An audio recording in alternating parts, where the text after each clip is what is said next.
You're listening to the Weekend Sport Podcast with Jason Pine from News Talk ZB. Football Fever with News Talk ZB's voice of football, Jason Pine and Bonnie Jansen. Welcome into the latest episode of Football Fever. It is your podcast for all things Wellington Phoenix men and women, for Kiwis playing around the world and for our national sides as well. It's a pretty busy time at the moment. I'm Jason Pine. Bonnie Jansen is here as well. How you doing, Bonnie? Yeah, not bad. Thanks, Piney. How are you? Very good. We were both at Eden Park on Saturday in different capacities. I was doing some commentary. You were out there on the grass, entertaining the crowd and making sure that everybody knew what was going on. Did you enjoy Did you enjoy being down there and getting a close-up view? Yeah, I love being the MC. I did it last year when they were at Mount Smart, but the Eden Park atmosphere on Saturday was something else. It was unreal. It was an awesome afternoon weather-wise, and obviously the game itself was incredible. So, yeah, really good to be a part of it. Yeah, you did an awesome job. Just lift the curtain for us a little bit. How organised and how structured do you have to be? Like, could you get on there and just do a bit of freestyling, or was that not really possible? Yeah, well, the team at the Wellington Phoenix, I mean, I was impressed the first time and also this weekend, but they're so well organised and they have everything down to a T, as you would have to when you're putting on an event at that scale and hosting, Sydney FC.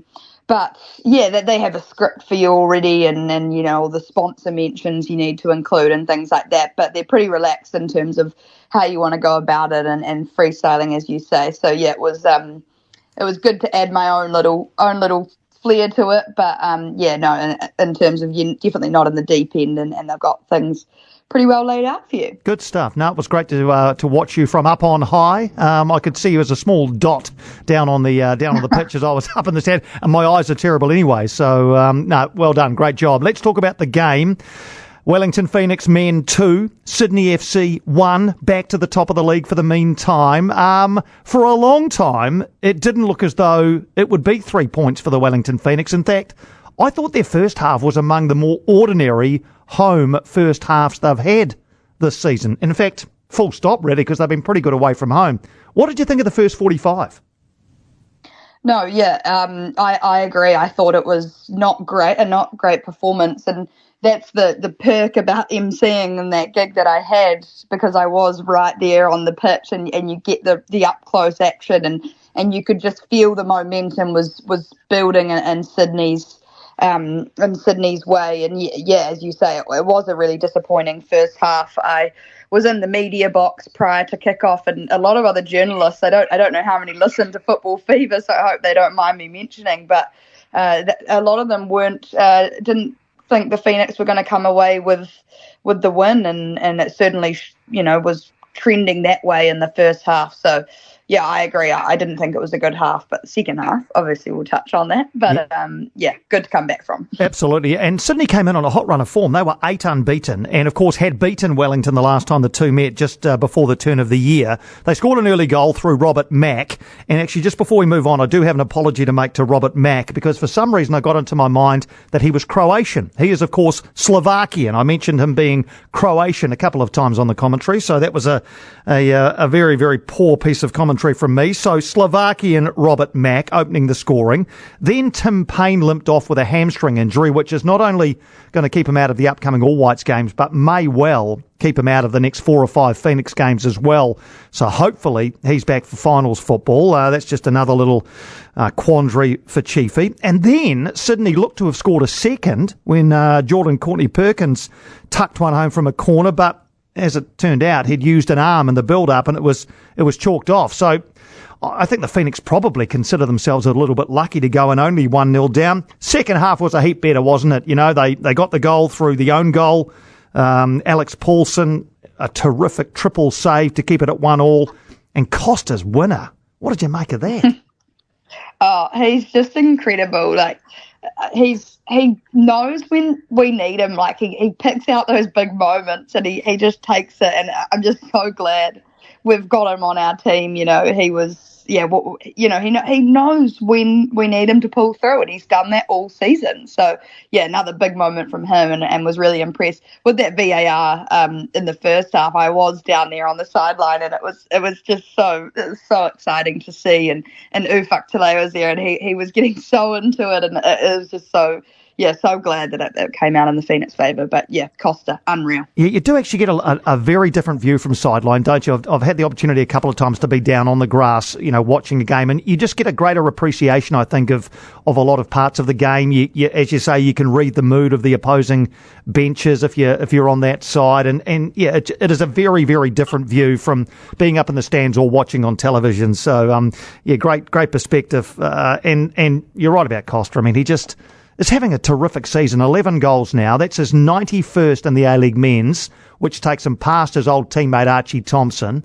He's just one short now of Shane Smeltz, who was fourth on the all-time list with 92.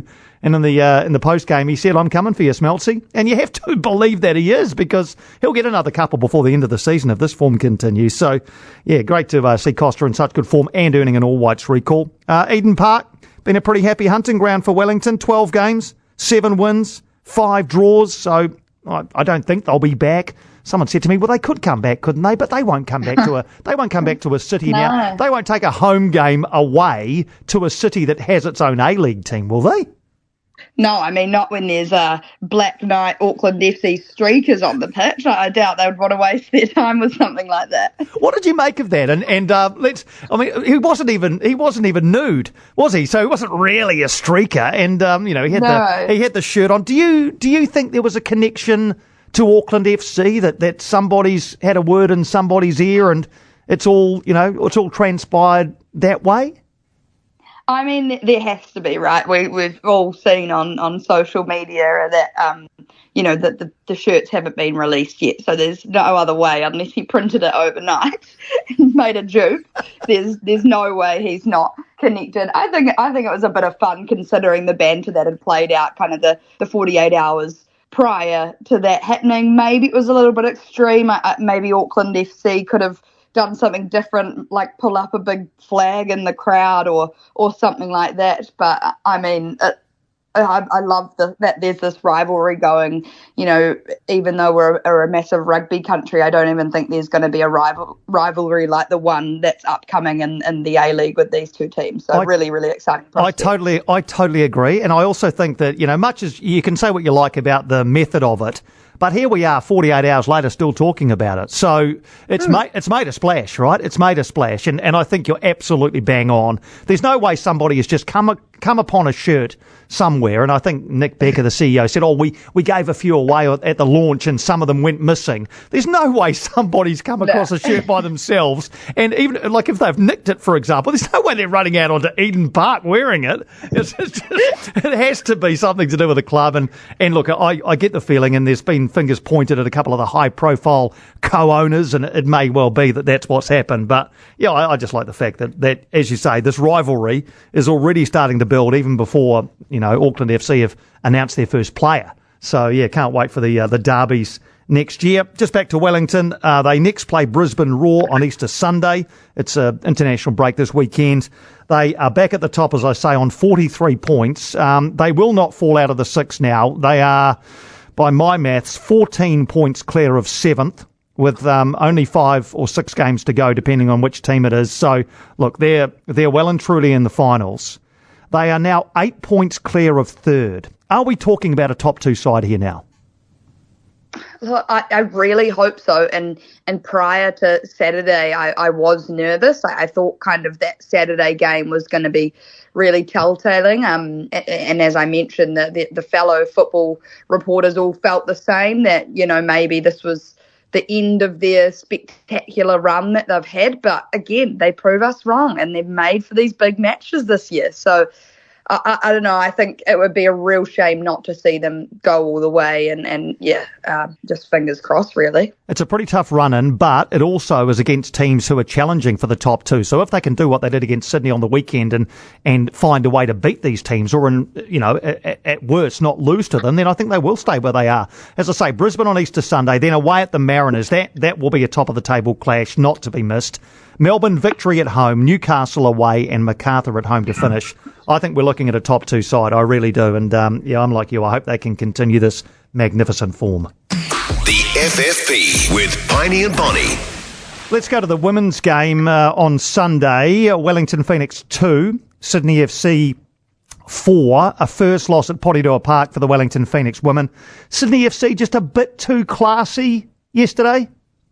Yeah, definitely. I mean, we'll speak on Courtney Vine, but she runs that team, and they were good. You can see why they've won the league so many times, and why they've made their way to the top of the table. They're a very good team, and outplayed. I think again we're talking about the Phoenix women's lull that they're going through at the moment, and yes, they had a win the week earlier, but I still feel like something's off, the vibe's off in that team. We'll come to the mathematics of it all in a minute in terms of a top six spot, which is still possible but needs a few things to go their way. Let's talk about Courtney Vine. I was just, on and off the pitch, I was just so impressed with her yesterday. Let's start with on the pitch. The first goal, what a cracker. From the edge of the area, she's just laced that one into the bottom corner. Then she gets up and heads home the second goal. But just the way she also interacted with the fans. And you sent me something that Sydney FC had posted on their socials of her afterwards in front of a whole bunch of Phoenix fans who were very, very keen to get a photo with her. Yeah, she knows who she is. I guess she knows her status from the World Cup. We know that she scored that winning penalty that sent Australia into the semi-finals of the World Cup. So she knows what she's done for the game, and she's just building off it, and she's not too cocky with it. She's just, taking it in her stride, and she can, everyone around her that watches her, like the Yellow Fever yesterday, loves a bit of banter, as we saw, and they were calling her up on a few things, and in the middle of the game she got amongst it. So I think she's really professional in a really fun and kind of real way that's really appealing to her game. I think that's exactly the word. She's real, and I think everybody loves her. After the game, it's the first time I've ever seen an opposition player out there longer than the home side signing autographs, and the Phoenix do this really well. After the game, you can go down on, to the side of the pitch, and the players will file along and sign all the autographs. The most sought after autograph and selfie yesterday was Courtney Vine, and she signed them all, and was out there till the last person got their selfie or their autograph, and including the one with the Yellow Fever, who, it was such a great moment. They were chanting at her. I mean, one of the Yellow Fever's chants is, "Who are you?" I mean, they're chanting, "Who are you?" at probably one of the most high-profile players in the A-League men's or women's. And she turned around and she turned her back to them and pointed to the name on the back of her shirt, then turned around, gave them a wink. I just thought it was terrific. I just thought her interaction and the way she conducted herself. And afterwards, her coach, Ante Juric, said she's like that everywhere. Everywhere she goes, she understands the role she has to play for the promotion of the game. She's a Matilda. She's high profile. And he said, their crowds are up, hundreds, if not thousands, because of Courtney Vine. Yeah.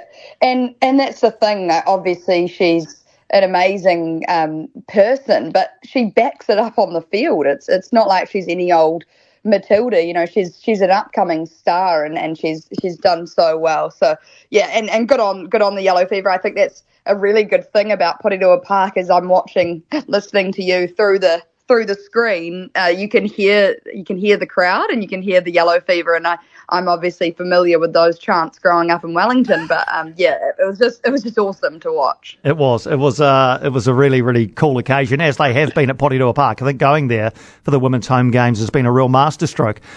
So Courtney Vine scored the first, then an own goal from Tiana Jaber, and the third goal again from Courtney Vine to make it 3. But then Wellington got back into the game. Isabel Cox came off the bench and made a real impact. She scored and then set up a goal which Mariana Speckmaier scored. Mickey Robertson, you would have enjoyed seeing her challenge the keeper, Jada Wyman, for that cross, which fell to Speckmaier. Then Sydney FC killed it off with a fourth goal. Did you think Isabel Cox should have started the game? Yeah, I was confused by that. I don't know who started over her. I'd say Alyssa Wynnum. That's my guess. And maybe Paul Temple's just looking at Wynnum's recent performances and felt that she earned it, which she probably did. But in saying that, I'd make room for Isabel Cox. I mean, she's been so good for the team since she's come in. So, and I mean, we saw the difference she made when she came on. So, yeah, I mean, I'm sure Paul's learnt from it this week and he'll no doubt probably start her next week. I thought Mickey Robertson, as you say, had a pretty good game. She's very good at the high press, so and we saw her put Sydney under pressure a lot. So, yeah, he's got a tricky situation, I guess, Paul Temple, with who he picks. But, again, just whoever can get the vibe going and the momentum back going will be key. Yeah, I mean, I was quite excited to see a front, sort of a triangle of Macy Fraser, Alyssa Wynnum and Mariana Speckmaier, with obviously Mickey Robertson in there as well. And so if you do bring Isabel Cox in, and Emma Main wasn't even the matchday squad, so, there's another one. How do you juggle it to get the best out of them? And he also said afterwards, 3 games in 8 days, because they've got a midweek game, we do have to manage these players. But I think he accepted that Isabel Cox's impact would have been very handy from the start. I think there's absolutely no doubt she'll start midweek when they meet Adelaide. But I wonder whether it's just a little bit too late. It would have been hard to get anything out of a game with Sydney anyway.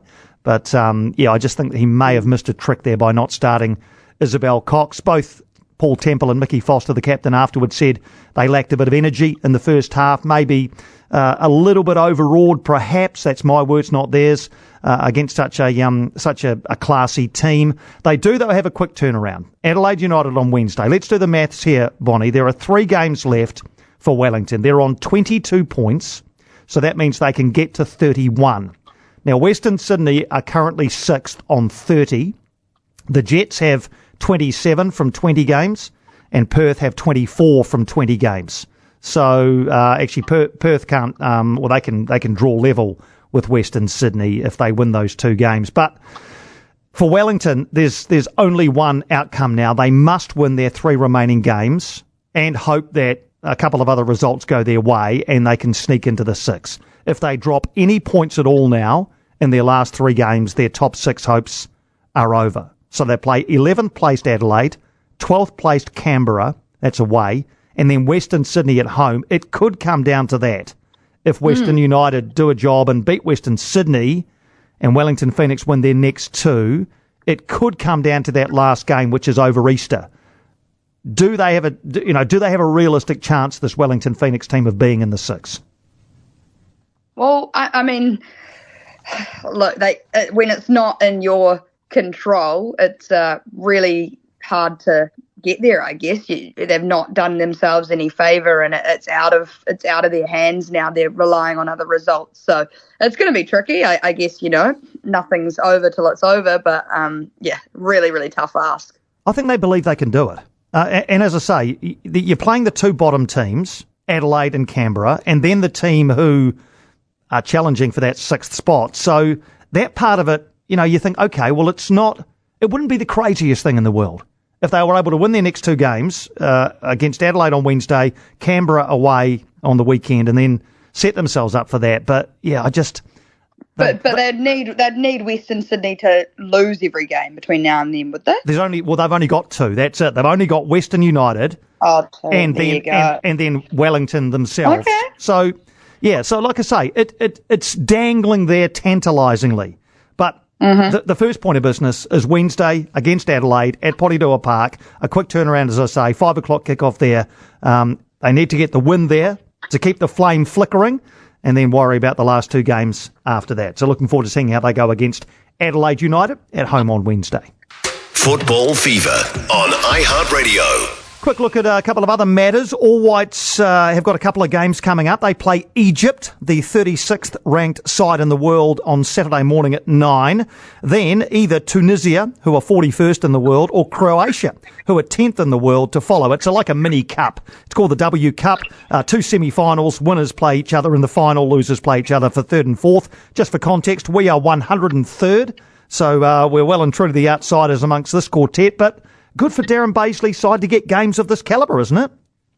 Yeah, absolutely. And, even though we are 103 in the world, we know that doesn't necessarily reflect where our All Whites team is at the moment. And so that's why I'd like us to play Croatia in that second game, just to really see where we are. I think New Zealand need a good test like that. I'd hope that we come away with a win against Egypt, but again, we'll see. And it is a good squad. Love the mix of Wellington Phoenix players in there. I guess, has Tim Payne officially been ruled out of that tour?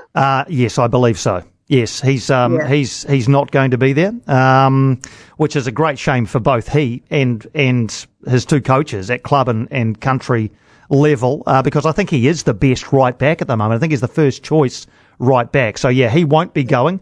Just to win in these games, they've been moved, incidentally, from Abu Dhabi to Cairo. So they're in Egypt now. So the game against Egypt is going to be in front of a vociferous home crowd. But that's what you want. I saw Darren Bazley at the Auckland FC launch, and he said exactly that. That's what we want. We want games of this calibre, to see where we really are at the moment. Here's a question for you. 3 goalkeepers in this squad: Ollie Sail, Max Crocombe, and Alex Paulson. Who are you giving the gloves for the first game to? It's really tricky. I mean, I'd love to see Alex Paulson have a go, because we know how good he's been this season. He's been an absolute star. We saw it again on Saturday. But at the same time, I don't know if this is bad of me, but I don't want him to get injured for the Phoenix potential playoff run, because we absolutely need him. Ollie Sales had kind of an up and down season, so maybe Max Crocombe will. I'm not sure. It's tough to see what Darren Bazley will do, but I guess any of them are probably deserving of a spot. With only 2 games, obviously, one guy isn't going to get a game, and 2 of them might not. It might be that Darren Bazley goes with the same keeper for both games. I think it would be tough to give Alex Paulson a debut against Egypt in such a potentially fiery atmosphere. I'm sure he's up to it, and I'm sure he'd love to do it. But I just wonder whether, if you're going to give Alex Paulson an All Whites debut, you might do it in the second game. So then you're faced with a decision between 2 guys who have played for New Zealand, several times. Max Crocombe, who is the incumbent because Ollie Sail wasn't picked in the last window, and Ollie Sail himself, who was well and truly number 1 a year ago when China visited New Zealand. So, yeah, that's one of a number of little conundrums that Darren Bazley has, and that's what you want. You want, a few selection headaches. Lucas Kelly-Heald has been called up for the first time. He's the latest to get the opportunity to back up Libby Kakachi at left back. No Alex Rufer, which I was not necessarily surprised about. Disappointed for Alex Rufer, because he has been so good for Wellington this season. But then you look at the midfielders and you say, okay, who drops out if you put Alex Rufer in? Joe Bell, Matthew Garbutt, Clayton Lewis, Callum McCowart, Ben Old, Sarpreet Singh, or Marco Stamanic. Which one of those comes out for Rufer to go in? And I'm not sure there is an answer. No, there's not, and it's as you say, Rufer's had a solid season. I wouldn't say it's been amazing or crucial for the Wellington Phoenix. He's had a solid season, as you do as a skipper, I guess. But I don't think he's up to the standard of the All Whites at this stage, and the depth is clear. That Darren Bazley's going on about it all the time, how many players he has to pick out of. So, he might not even be next in line out of those midfielders. So it is a shame for Alex, and I understand he was pretty disappointed, but probably a fair enough call in my opinion. All right, well, all he can do is keep on playing well for Wellington, as Darren Bazley asks of all his players. Keep on playing well for your club and change my mind.